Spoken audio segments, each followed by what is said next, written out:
আসসালামু আলাইকুম, স্বাগতম ওয়ার্ল্ডকাস্ট সংবাদে। আমি মোহাম্মদ রায়হান আজকের সব আন্তর্জাতিক খবর নিয়ে হাজির হয়েছি। শুরুতেই জানিয়ে দিব সংবাদ শিরোনাম, তারপর বিস্তারিত।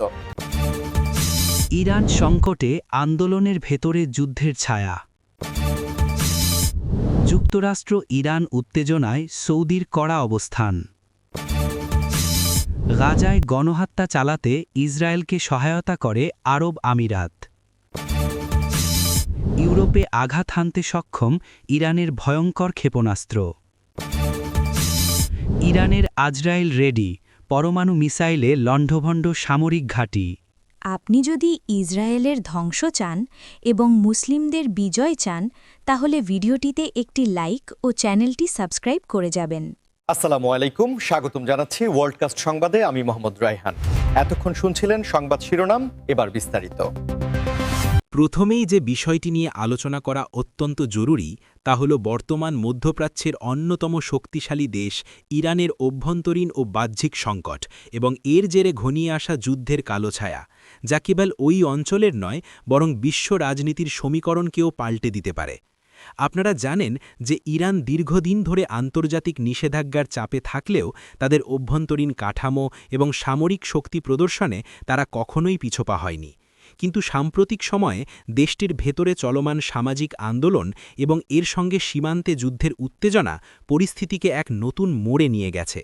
আন্তর্জাতিক বিশ্লেষকরা মনে করছেন ইরানের এই সংকট এখন আর কেবল তাদের ঘরোয়া বিষয় নয়, বরং এটি একটি বারুদ ভর্তি ড্রামে পরিণত হয়েছে, যেখানে সামান্য আগুনের স্ফুলিঙ্গ পুরো অঞ্চলকে অস্থিতিশীল করে তুলতে পারে। একদিকে দেশটির সাধারণ জনগণ অর্থনৈতিক সংস্কার এবং সামাজিক স্বাধীনতার দাবিতে রাস্তায় নেমেছে, অন্যদিকে তাদের সরকার মনে করছে এই আন্দোলনের পেছনে বিদেশি শক্তির হাত রয়েছে। বিশেষ করে পশ্চিমা বিশ্ব এবং তাদের আঞ্চলিক প্রতিপক্ষরা এই সুযোগ কাজে লাগিয়ে ইরানকে দুর্বল করতে চাইছে। এই পরিস্থিতির সুযোগ নিয়ে যদি কোনো তৃতীয় পক্ষ বা শত্রুভাবাপন্ন দেশ ইরানের ওপর সামরিক চাপ সৃষ্টি করতে চায়, তবে তা ভয়াবহ যুদ্ধের রূপ নিতে পারে বলে আশঙ্কা করা হচ্ছে। বিশেষ করে হরমুজ প্রণালীতে বাণিজ্যিক জাহাজের নিরাপত্তা এবং তেল পরিবহনের রুট নিয়ে যে স্নায়ুযুদ্ধ চলছে, তা যে কোনো মুহূর্তে প্রত্যক্ষ সংঘাতে রূপ নিতে পারে। তাছাড়া ইরানের প্রতিবেশী দেশগুলো এই অস্থিরতা নিয়ে শঙ্কিত, কারণ ইরানে বড় কোনো সংঘাত শুরু হলে তার সরাসরি প্রভাব পড়বে শরণার্থী সংকট, তেলের দাম বৃদ্ধি এবং আঞ্চলিক নিরাপত্তার ওপর। সামরিক বিশ্লেষকরা বলছেন ইরান সরকার এই মুহূর্তে তাদের প্রতিরক্ষা ব্যবস্থাকে সর্বোচ্চ সতর্কতায় রেখেছে এবং অভ্যন্তরীণ আন্দোলন দমনের পাশাপাশি সীমান্তেও তারা তাদের এলিট ফোর্স বা রেভলিউশনারি গার্ডের উপস্থিতি জোরদার করেছে, যা যুদ্ধের প্রস্তুতিরই একটি অংশ হিসেবে দেখা হচ্ছে। সাধারণ মানুষের মনে প্রশ্ন জাগছে, তবে কি আলোচনার পথ বন্ধ হয়ে যাচ্ছে, নাকি পর্দার আড়ালে অন্য কোনো কূটনৈতিক খেলা চলছে যা আমরা বুঝতে পারছি না? এই অনিশ্চয়তা এবং ভয় থেকেই মূলত যুদ্ধের ছায়া আরও দীর্ঘ হচ্ছে, আর তাই বিশ্ব নেতাদের এখনই কার্যকর পদক্ষেপ নিতে হবে যেন পরিস্থিতি নিয়ন্ত্রণের বাইরে চলে না যায়। এরপরের খবরে নজর দিচ্ছি যুক্তরাষ্ট্র ও ইরানের মধ্যকার দীর্ঘদিনের অম্লমধুর সম্পর্ক এবং এই উত্তেজনার মাঝে সৌদি আরবের অত্যন্ত কড়া ও কৌশলী অবস্থান নিয়ে, যা মধ্যপ্রাচ্যের কূটনৈতিক মানচিত্রে নতুন মেরুকরণের ইঙ্গিত দিচ্ছে। আপনারা নিশ্চয়ই লক্ষ্য করেছেন যে গত কয়েক বছরে সৌদি আরবের পররাষ্ট্র নীতিতে এক বিশাল পরিবর্তন এসেছে। তারা এখন আর কেবল যুক্তরাষ্ট্রের ওপর অন্ধভাবে নির্ভর করছে না, বরং নিজেদের জাতীয় স্বার্থ এবং আঞ্চলিক নিরাপত্তাকে প্রাধান্য দিয়ে স্বাধীনভাবে সিদ্ধান্ত নিচ্ছে। যুক্তরাষ্ট্র এবং ইরানের মধ্যে যখনই কোনো সামরিক বা কূটনৈতিক উত্তেজনা বৃদ্ধি পায়, তখন স্বাভাবিকভাবেই সৌদি আরব একটি গুরুত্বপূর্ণ পক্ষ হয়ে ওঠে। কিন্তু এবার রিয়াদ পরিষ্কার ভাষায় জানিয়ে দিয়েছে যে তারা তাদের ভূখণ্ডকে কোনোভাবেই অন্য দেশের বিরুদ্ধে যুদ্ধের ঘাঁটি হিসেবে ব্যবহার করতে দেবে না। সৌদি যুবরাজ এবং নীতি নির্ধারকরা খুব ভালোভাবেই বোঝেন যে আমেরিকা ও ইরানের মধ্যে যুদ্ধ বাঁধলে সবচেয়ে বড় ক্ষতির শিকার হবে উপসাগরীয় দেশগুলো, বিশেষ করে সৌদি আরবের বিশাল তেল স্থাপনা এবং তাদের উচ্চাভিলাষী অর্থনৈতিক প্রকল্প ভিশন 2030 হুমকির মুখে পড়বে। তাই সৌদি আরব একদিকে যেমন ওয়াশিংটনের সাথে তাদের কৌশলগত প্রতিরক্ষা চুক্তি বজায় রাখছে, অন্যদিকে তেহরানের সাথেও কূটনৈতিক সম্পর্ক স্বাভাবিক করার চেষ্টা চালিয়ে যাচ্ছে, যা আমেরিকার জন্য কিছুটা অস্বস্তিকর হলেও রিয়াদের জন্য এটি অস্তিত্ব রক্ষার প্রশ্ন।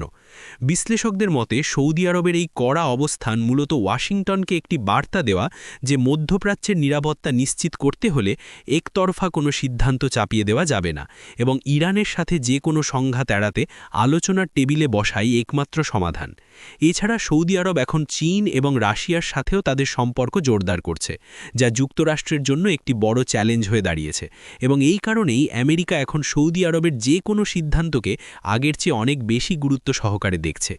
এই ত্রিমুখী সমীকরণে সৌদি আরব এখন একটি ব্যালেন্সিং পাওয়ার বা ভারসাম্য রক্ষাকারী শক্তি হিসেবে আবির্ভূত হয়েছে, যারা চায় না তাদের সীমান্তে নতুন কোনো যুদ্ধের দামামা বাজুক। দর্শকদের মনে রাখা প্রয়োজন, জ্বালানি তেলের বাজারের স্থিতিশীলতাও এই অঞ্চলের শান্তির ওপর নির্ভর করছে। তাই সৌদি আরবের এই কূটনৈতিক কঠোরতা পরোক্ষভাবে বিশ্ব অর্থনীতির জন্যও একটি ইতিবাচক দিক হতে পারে, যদি তা যুদ্ধ এড়াতে সহায়তা করে। এবার আসছি একটি অত্যন্ত স্পর্শকাতর এবং আন্তর্জাতিক মহলে তোলপাড় সৃষ্টি করা খবরে, যেখানে অভিযোগ উঠছে যে গাজায় চলমান মানবিক বিপর্যয় এবং ইসরায়েলি সামরিক অভিযানের ক্ষেত্রে মধ্যপ্রাচ্যেরই একটি প্রভাবশালী দেশ সংযুক্ত আরব আমিরাত বা ইউএই পরোক্ষভাবে সহায়তা প্রদান করছে। এই খবরটি মুসলিম বিশ্বের সাধারণ মানুষের আবেগে চরম আঘাত হেনেছে এবং সামাজিক যোগাযোগ মাধ্যমে এ নিয়ে ব্যাপক সমালোচনার ঝড় বইছে। বিষয়টি একটু গভীরভাবে বিশ্লেষণ করলে দেখা যায়, আব্রাহাম অ্যাকর্ডস বা ইসরায়েলের সাথে আরব দেশগুলোর সম্পর্ক স্বাভাবিকীকরণের চুক্তির পর থেকেই ইউএই এবং ইসরায়েলের মধ্যে বাণিজ্যিক ও নিরাপত্তা সহযোগিতা অনেক বৃদ্ধি পেয়েছে। আন্তর্জাতিক সংবাদ মাধ্যম এবং বিভিন্ন মানবাধিকার সংস্থার রিপোর্টে দাবি করা হচ্ছে যে গাজায় ইসরায়েলি অভিযানের সময় গোয়েন্দা তথ্য আদান প্রদান কিংবা লজিস্টিক সাপোর্টের ক্ষেত্রে আরব আমিরাতের একটি ভূমিকা থাকতে পারে, যা ফিলিস্তিনিদের স্বার্থের সম্পূর্ণ পরিপন্থী। যদিও আরব আমিরাত সরকার আনুষ্ঠানিকভাবে সবসময়ে ফিলিস্তিনিদের অধিকারের পক্ষে কথা বলে এবং গাজায় মানবিক সহায়তা পাঠানোর দাবি করে, কিন্তু ভূ-রাজনীতির জটিল সমীকরণে তাদের কার্যক্রম নিয়ে প্রশ্ন উঠছে বারবার। বিশেষ করে হামাসকে নির্মূল করার নামে ইসরায়েল যে ধ্বংসযজ্ঞ চালাচ্ছে, সেখানে আরব বিশ্বের নীরবতা এবং আমিরাতের মতো ধনী দেশের ইসরায়েলের সাথে ঘনিষ্ঠ সম্পর্ক সাধারণ আরব নাগরিকদের ক্ষুব্ধ করে তুলছে। রাজনৈতিক বিশ্লেষকরা মনে করছেন, আরব আমিরাত মূলত তাদের নিজেদের নিরাপত্তা এবং ইরানের প্রভাব মোকাবিলা করার জন্য ইসরায়েলের সাথে এই কৌশলগত সম্পর্ক বজায় রাখছে, কিন্তু গাজার বর্তমান পরিস্থিতি তাদের এই নীতিকে বড় ধরনের চ্যালেঞ্জের মুখে ফেলে দিয়েছে। একদিকে পশ্চিমা বিশ্বের সাথে সুসম্পর্ক এবং অন্যদিকে আরব ও মুসলিম বিশ্বের সংহতি, এই দুয়ের মাঝে ভারসাম্য রাখতে গিয়ে আমিরাত এখন বেশ বেকায়দায় পড়েছে। এই খবরটি যদি সম্পূর্ণ সত্য প্রমাণিত হয়, তবে তা মধ্যপ্রাচ্যের রাজনীতিতে দীর্ঘমেয়াদী বিভাজন সৃষ্টি করতে পারে এবং ফিলিস্তিনি মুক্তি আন্দোলনের জন্য এটি হবে একটি বড় ধাক্কা। তবে আমাদের মনে রাখতে হবে, আন্তর্জাতিক সম্পর্কের ক্ষেত্রে যা দেখা যায়, পর্দার আড়ালে তার চেয়েও গভীর কোনো স্বার্থ কাজ করে। তাই এই পরিস্থিতিতে আবেগের চেয়ে বাস্তবতাকে বোঝা এবং সেই অনুযায়ী জনমত গড়ে তোলা অত্যন্ত জরুরি হয়ে পড়েছে। চতুর্থ শিরোনামটি ইউরোপের নিরাপত্তার জন্য এক বড় উদ্বেগের কারণ হয়ে দাঁড়িয়েছে, কারণ সামরিক গোয়েন্দা তথ্যে উঠে এসেছে যে ইরানের হাতে এমন কিছু ভয়ঙ্কর ব্যালিস্টিক ক্ষেপণাস্ত্র বা মিসাইল রয়েছে যা সরাসরি ইউরোপের যে কোনো শহরে আঘাত হানতে সক্ষম। এতদিন মনে করা হতো ইরানের ক্ষেপণাস্ত্র কেবল মধ্যপ্রাচ্যের বা ইসরায়েলের সীমানার মধ্যেই সীমাবদ্ধ, কিন্তু প্রযুক্তির উন্নয়নে ইরান এখন তাদের মিসাইল রেঞ্জ বা পাল্লা উল্লেখযোগ্যভাবে বৃদ্ধি করেছে, যা ইউরোপীয় ইউনিয়ন এবং ন্যাটোর কপালে চিন্তার ভাঁজ ফেলেছে। সামরিক বিশেষজ্ঞদের মতে ইরানের শাহাব-3, সেজ্জিল কিংবা অতি সম্প্রতি উন্মোচিত হাইপারসনিক ফাত্তাহ মিসাইলগুলো এতটাই দ্রুত গতিসম্পন্ন এবং বিধ্বংসী ক্ষমতাসম্পন্ন যে বর্তমানের প্রচলিত অনেক আকাশ প্রতিরক্ষা ব্যবস্থা বা এয়ার ডিফেন্স সিস্টেম এদের আটকাতে ব্যর্থ হতে পারে। ইউরোপীয় দেশগুলো আশঙ্কা করছে, ইরান যদি তাদের এই দীর্ঘ পাল্লার ক্ষেপণাস্ত্রগুলোতে কোনো ধরনের অপ্রচলিত ওয়ারহেড বা বিস্ফোরক যুক্ত করে, তবে তা লন্ডন, প্যারিস বা বার্লিনের মতো শহরগুলোর জন্য অস্তিত্বের সংকট তৈরি করবে। এই পরিস্থিতির কারণে ইউরোপীয় দেশগুলো এখন আমেরিকার উপর চাপ সৃষ্টি করছে, যেন ইরানের সাথে নতুন করে পরমাণু সমঝোতা বা কোনো ধরনের অস্ত্র নিয়ন্ত্রণ চুক্তিতে আসা যায়।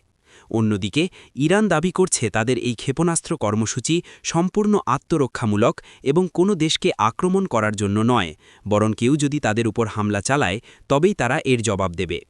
কিন্তু ভূরাজনীতির মাঠে সক্ষমতা থাকাই হল সবচেয়ে বড় হুমকি। অর্থাৎ ইরানের হাতে যখন ইউরোপ পর্যন্ত পৌঁছানোর অস্ত্র আছে, তখন তারা যে কোনো কূটনৈতিক আলোচনায় ইউরোপকে চাপে রাখতে এই কার্ডটি ব্যবহার করতে পারে। এই বিষয়টি আগামী দিনগুলোতে আন্তর্জাতিক নিরাপত্তা সম্মেলনে প্রধান আলোচ্য বিষয় হতে যাচ্ছে এবং এর ফলে ইউরোপের দেশগুলো তাদের প্রতিরক্ষা বাজেট বাড়াতে বাধ্য হচ্ছে, যা প্রকারান্তরে একটি নতুন অস্ত্র প্রতিযোগিতার জন্ম দিচ্ছে। দর্শক, আপনারা বুঝতেই পারছেন পৃথিবীটা এখন কতটা ছোট হয়ে গেছে। মধ্যপ্রাচ্যের একটি দেশের অস্ত্রাগার আজ হাজার মাইল দূরের ইউরোপের মানুষের ঘুমের ব্যাঘাত ঘটাচ্ছে, যা বিশ্বব্যাপী নিরাপত্তার ভঙ্গুর অবস্থাকেই নির্দেশ করে। সর্বশেষ যে খবরটি নিয়ে আলোচনা করব তা শুনলে যে কেউ শিউরে উঠতে পারেন। ইরানের সর্বোচ্চ সামরিক প্রস্তুতি এবং তাদের হাতে থাকা তথাকথিত আজরাইল বা মৃত্যুদূতসম ক্ষেপণাস্ত্র ব্যবস্থা, যা মুহূর্তের মধ্যে শত্রুর সামরিক ঘাঁটি লণ্ডভণ্ড করে দেবার ক্ষমতা রাখে। ইরানের আজরাইল রেডি এই কথাটি রূপক অর্থে ব্যবহার করা হলেও এর পেছনের সামরিক বাস্তবতা অত্যন্ত কঠিন ও ভীতিজাগানিয়া। এখানে মূলত ইরানের ভূগর্ভস্থ মিসাইল সিটি বা মাটির নিচে লুকানো ক্ষেপণাস্ত্র ঘাঁটি এবং তাদের উন্নত প্রযুক্তির গাইডেড মিসাইলগুলোর কথা বলা হচ্ছে, যেগুলো রাডারের চোখ ফাঁকি দিয়ে নিখুঁত নিশানায় আঘাত হানতে পারে। সম্প্রতি ইরান এমন কিছু ভিডিও ফুটেজ এবং মহড়ার দৃশ্য প্রকাশ করেছে যেখানে দেখা যাচ্ছে পাহাড়ের গভীর সুড়ঙ্গ থেকে একের পর এক বিশাল আকৃতির ব্যালিস্টিক মিসাইল বেরিয়ে আসছে এবং কাল্পনিক শত্রুর ঘাঁটিতে আঘাত হানছে। সামরিক বিশ্লেষকরা বলছেন, এই মিসাইলগুলোতে যদি পরমাণু ওয়ারহেড বা নিউক্লিয়ার পেলোড যুক্ত করার সক্ষমতা অর্জিত হয়, তবে তা হবে প্রতিপক্ষের জন্য কিয়ামতসম পরিস্থিতি। যদিও ইরান সবসময় দাবি করে তাদের পরমাণু কর্মসূচি শান্তিপূর্ণ, কিন্তু ইউরেনিয়াম সমৃদ্ধকরণের মাত্রা বৃদ্ধি এবং মিসাইল প্রযুক্তির উন্নয়ন পশ্চিমা বিশ্বকে ভিন্ন বার্তা দিচ্ছে। বিশেষ করে মধ্যপ্রাচ্যে মার্কিন ঘাঁটিগুলো এবং ইসরায়েলের কৌশলগত স্থাপনাগুলো এই মিসাইলগুলোর প্রধান টার্গেট হতে পারে বলে আশঙ্কা করা হচ্ছে। লণ্ডভণ্ড সামরিক ঘাঁটি কথাটি মোটেও অতিরঞ্জিত নয়, কারণ আধুনিক মিসাইলগুলোর ধ্বংসক্ষমতা এতটাই বেশি যে একটি বা দুটি আঘাতেই বিশাল কোনো বিমান ঘাঁটি বা নৌঘাঁটি কার্যক্রম চালানোর অযোগ্য হয়ে পড়তে পারে।